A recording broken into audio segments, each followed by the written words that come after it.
तो कहानी की शुरुआत में हमें दिखाया जाता है एक लफंगा टाइप का लड़का जिसका नाम है किम वॉन। फिलहाल अपनी सहूलियत के लिए हम उसे सिर्फ वॉन कह के बुलाएंगे। उसके जिंदगी जीने का स्टाइल बिल्कुल टपोरियों वाला है और शायद ऐसे ही लोगों को कोरिया में गैंगस्टर कहा जाता है। फिलहाल जब वो आइसक्रीम खाते हुए किसी सड़क से गुजर रहा था तभी अचानक से ही उसकी नजर एक बहुत ही खूबसूरत लड़की पर पड़ती है। वॉन के एक्सप्रेशंस को देखकर साफ पता चलता है कि उसे ये लड़की काफी पसंद आ गई है और इसीलिए वो तुरंत ही उसकी बगल वाली सीट पर चुपचाप जाकर बैठ जाता है। भले ही वॉन एक गैंगस्टर हो लेकिन काफी ज्यादा इंट्रोवर्ट भी है और इसीलिए वो चाहते हुए भी उस लड़की के साथ कोई बातचीत शुरू नहीं कर पाता। इस लड़की का नाम है सुन, जो फिलहाल यहाँ पर बैठी अपने बॉयफ्रेंड का इंतजार कर रही थी और इससे पहले कि वॉन सुन से कुछ कह पाता उसका बॉयफ्रेंड भी यहाँ पर पहुंच चुका था। इन दोनों को एक साथ इतना खुश देखकर वॉन के चेहरे पर जेलसी साफ नजर आ रही थी। अब वो ठहरा एक गुंडा मवाली तो जाहिर है कि उसकी हरकतें भी वैसी ही होंगी। फिर वो तुरंत ही उठकर सुन के पास जाता है और उसे जबरदस्ती किस करने लगता है। ये सब कुछ इतना जल्दी होता है कि उसका बॉयफ्रेंड भी इस हादसे को रोक नहीं पाता।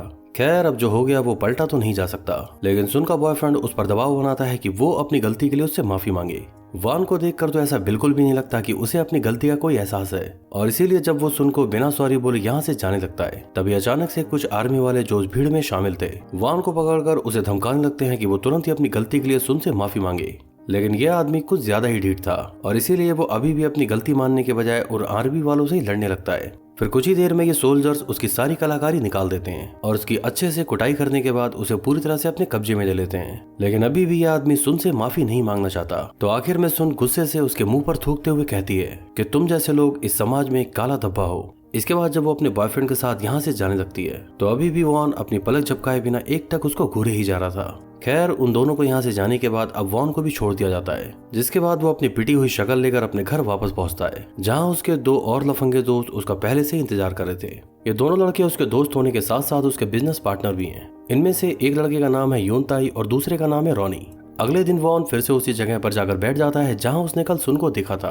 असल में उसका इरादा था सुन का पीछा करते हुए उसके बारे में सब कुछ जानना और इसीलिए जब सुन अपने बॉयफ्रेंड के साथ वहां से गुजर रही थी तो चोरी छुपे वॉन उसका पीछा करते हुए उसकी सारी एक्टिविटीज को देखने लगता है। फिर आने वाले 2-3 दिनों तक वो इसी तरह सुन का पीछा करते हुए उसके बारे में काफी कुछ जान लेता है। इसके बाद जब एक दिन सुन किसी बुक स्टोर में थी तो वॉन का दोस्त यूनताई वहां आकर बड़ी ही चालाकी से अपना वॉलेट सुन के आसपास ही रखकर चला जाता है। फिर कुछ ही देर में सुन भी इस वॉलेट को देख लेती है, लेकिन उसे इस बात का बिल्कुल भी आइडिया नहीं कि ये वॉलेट असल में किसका है। पैसों से भरे इस वॉलेट को देखकर सुन के मन में लालच आ जाता है और इसीलिए वो बड़ी ही सावधानी से उसे उठाकर अपने साथ बाहर ले जाती है। इसके बाद वो एक वॉशरूम के अंदर जाकर उस वॉलेट में रखे हुए पैसों को गिनने लगती है और ये देखकर काफी खुश होती है कि आज बिना मेहनत के ही उसे लगभग $1000 मिल गए। लेकिन इसके बाद जब वो यहाँ से निकलकर अपने घर वापस जाने लगती है तभी अचानक से ही उस वॉलेट को ढूंढता हुआ एक आदमी यहाँ पर आ जाता है। इस बंदे को भी ये बात पता थी कि सुन के पास ही वो वॉलेट है और इसीलिए वो बिना कोई देरी के सुन का पीछा करने लगता है। सुन भी अपनी पूरी ताकत के साथ उससे बचकर भागने की कोशिश करती है, लेकिन आखिरकार एक जगह पहुंचकर यह आदमी सुन को पकड़ ही देता है।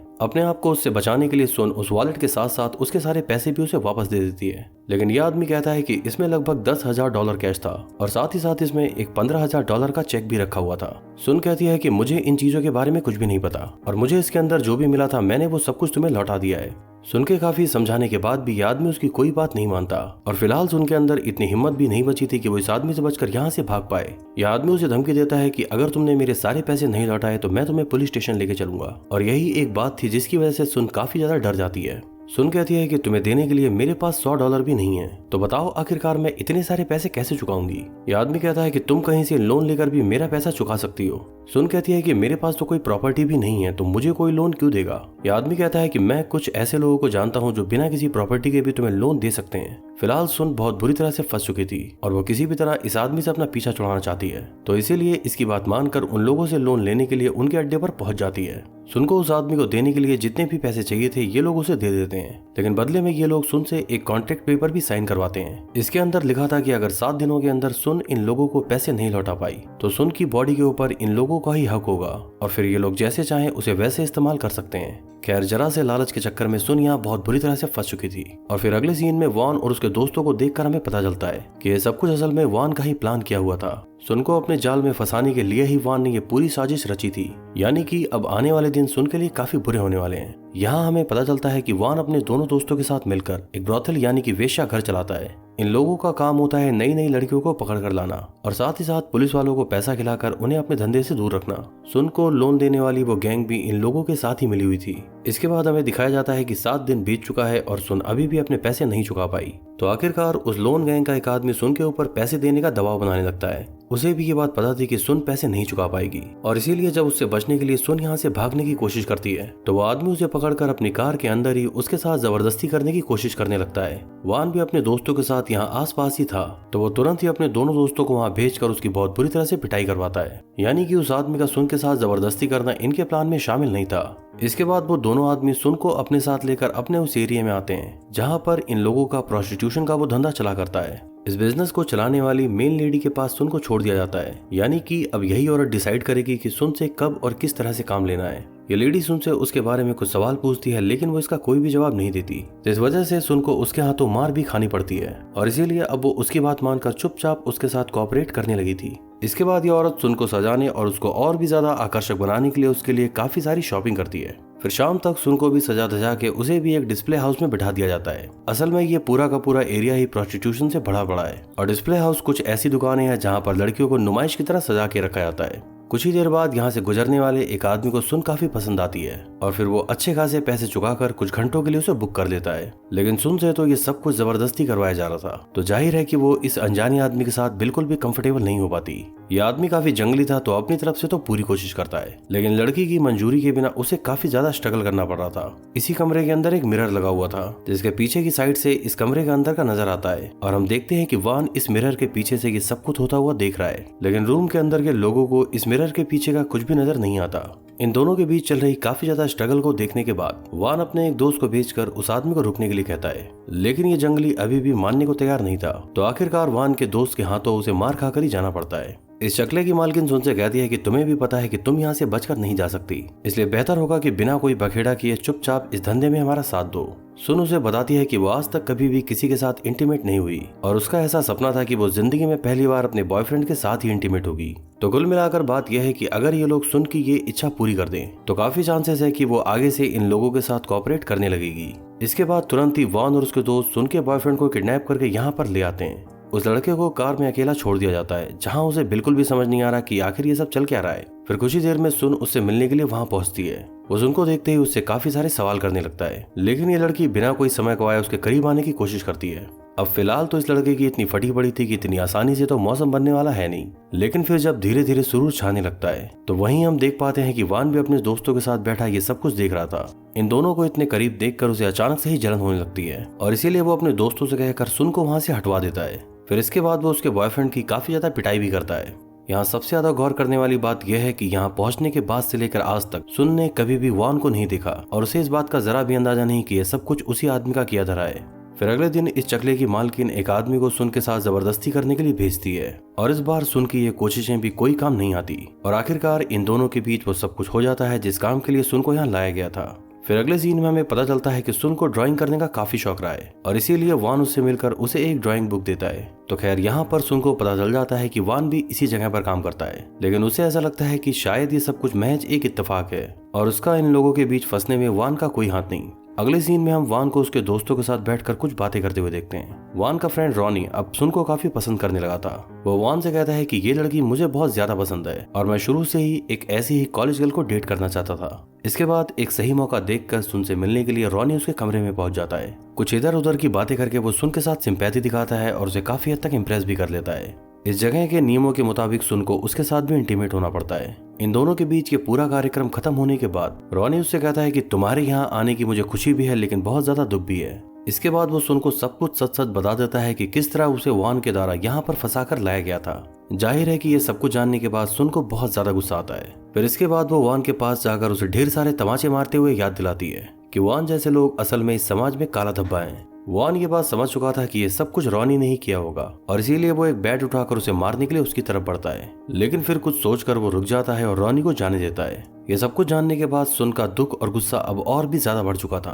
वो इस चकले की मालकिन से कहती है कि बताओ तुम लोग मेरे साथ ऐसा क्यों कर रहे हो, आखिर क्या गलती है मेरी जो मुझे इस जहन्नुम में कैद करके रखा गया है। तो इसके जवाब में ये औरत उसे अपने शरीर पर पड़े हुए निशानों को दिखाते हुए कहती है कि आज से कुछ साल पहले मेरे साथ भी ठीक ऐसा ही हुआ था। हर इंसान यहाँ पर अपनी अपनी किस्मत लेकर पैदा होता है और बस ये समझ लो कि फिलहाल यही तुम्हारी जिंदगी है। इसके बाद सुन बहुत ज्यादा दारू पीकर आज की रात तो किसी तरह काट लेती है। फिर अगले दिन अपने काम के लिए तैयार होते समय वो काफी ज्यादा डिप्रेशन में थी।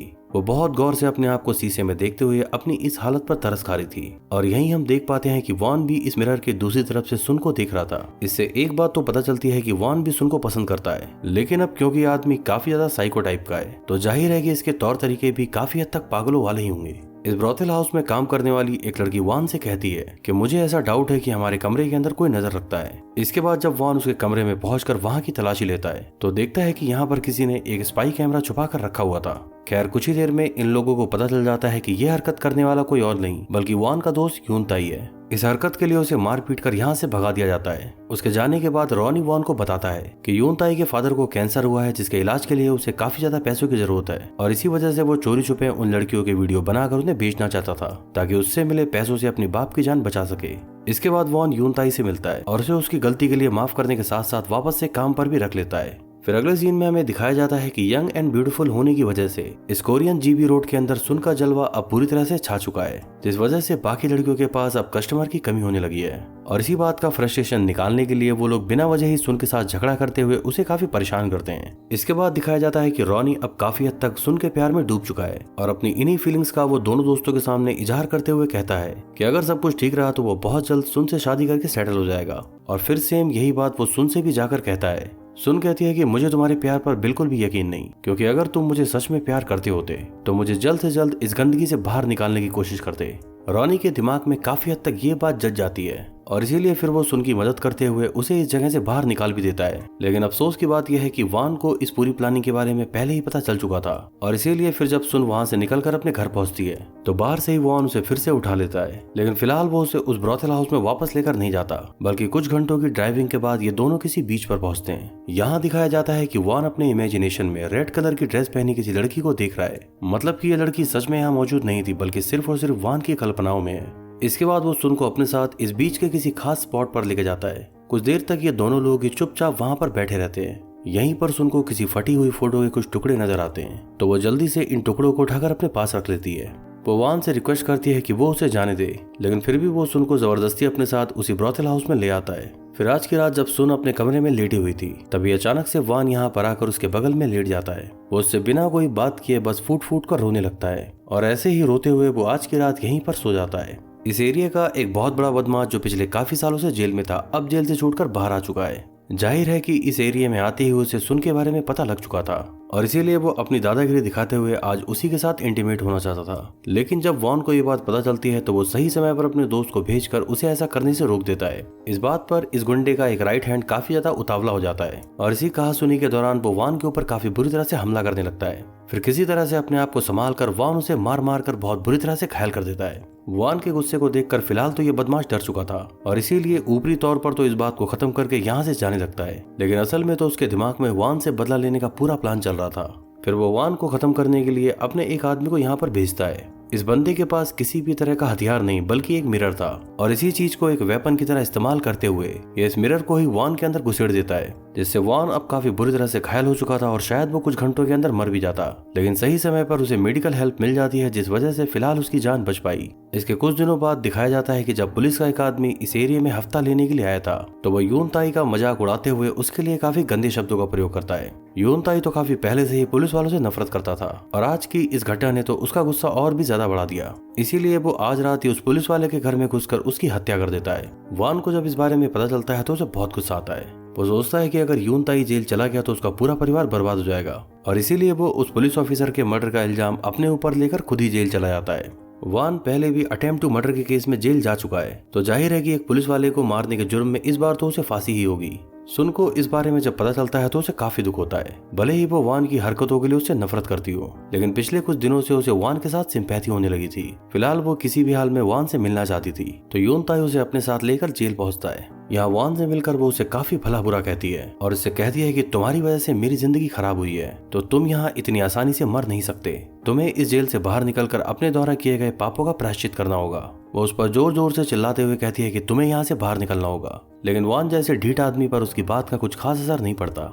अगले सीन में दिखाया जाता है कि यून ताई को इस बात का काफी अफसोस है कि वान को उसकी वजह से जेल जाना पड़ा और शायद बहुत जल्द उसे फांसी भी होने वाली है।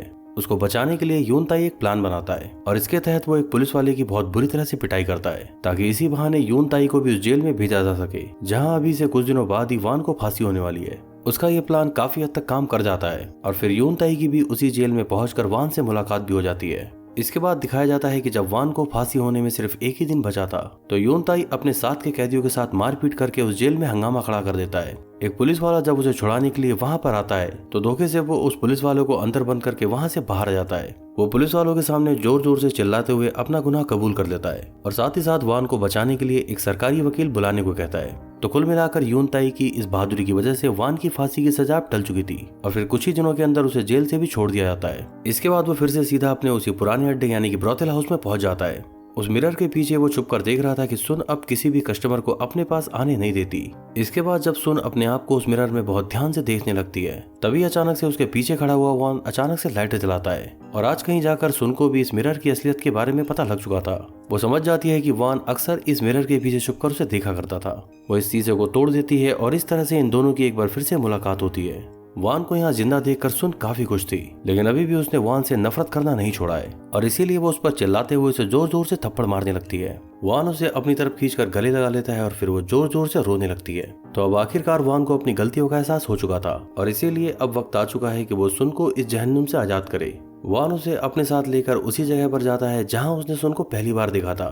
सुन से अपने किए की माफी मांगने की हिम्मत उसके अंदर नहीं थी और इसीलिए वान उसे उस जगह पर छोड़कर चुपचाप वहां से चला जाता है। अगले सीन में दिखाया जाता है कि वान अपने दोस्त रॉनी के साथ मिलकर दारू पी रहा है। रॉनी को इस बात का काफी अफसोस है कि सुन उसके हाथ से निकल गई और इसीलिए वो वान पर गुस्सा करते हुए उसे काफी ज्यादा गरियाने लगता है। फिर देखते ही देखते इन दोनों का झगड़ा काफी ज्यादा बढ़ जाता है जिस वजह से आखिरकार रॉनी को वान के हाथों बहुत बुरी तरह से मार खानी पड़ती है। लेकिन कुछ ही देर में एक सही मौका देखकर रॉनी उसके ऊपर चाकू से वार करता है जिससे अब वान भी काफी ज्यादा घायल हो चुका था। तो कुल मिलाकर इन लोगों का जमाया हुआ बिजनेस और दोस्ती अब पूरी तरह से खत्म होने की कगार पे थी। खैर इस बार भी वान की जान बच जाती है। वो फैसला करता है कि इस शहर को छोड़कर यहाँ से कहीं दूर चला जाएगा।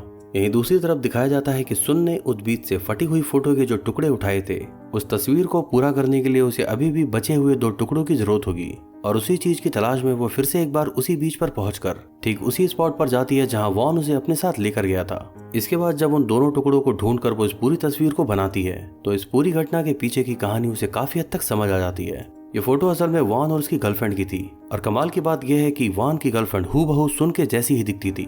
यही वजह थी कि जब उसने पहली बार वहां सुन को देखा तो खुद को उसके करीब जाने से नहीं रोक सका। यहीं दूसरी तरफ दिखाया जाता है कि वान भी उस पुरानी दुनिया को छोड़कर अब वहां से बाहर जा चुका है। इस शहर को पूरी तरह से छोड़ने से पहले वो एक बार फिर से अपनी गर्लफ्रेंड की याद में उसी बीच पर जाता है। वान जब यहाँ पर बैठा समंदर की लहरों को देख रहा था तो कुछ ही देर में सुन भी ठीक वैसा ही गेटअप लेकर यहाँ पर आती है जैसा हुलिया वान की पुरानी गर्लफ्रेंड का हुआ करता था। वान उसके गेटअप को देखकर समझ जाता है कि सुन को भी अब सब कुछ पता चल चुका है। वान की गर्लफ्रेंड किसी एक्सीडेंट में मारी गई थी और इसी बात का वान को गहरा सदमा लगा जिस वजह से वो पहले से भी ज्यादा साइको हो गया। अब क्योंकि वान एक बुरा आदमी है तो वो अच्छे से इस बात को समझता था कि वो कहीं से कहीं तक भी सुन के स्टैंडर्ड के साथ मैच नहीं करता था और शायद यही वजह रही होगी कि उसने अपनी तरह ही सुन को भी गंदा करने की कोशिश की। वान ने उसके साथ जो किया सुन इस बात के लिए उसे कभी भी माफ नहीं कर पाएगी लेकिन फिलहाल तो उसे वान की ही हालत पर तरस आ रहा था और जाहिर है कि उस जहन्नुम से निकलने के बाद उसे खुद को सहारा देने वाला भी कोई चाहिए। तो यही सारी बातें सोचकर ये दोनों आगे की जिंदगी साथ बिताने का ही फैसला करते हैं और ऐसी ही अजीबोगरीब एंडिंग के साथ ये कहानी यहाँ पर समाप्त होती है।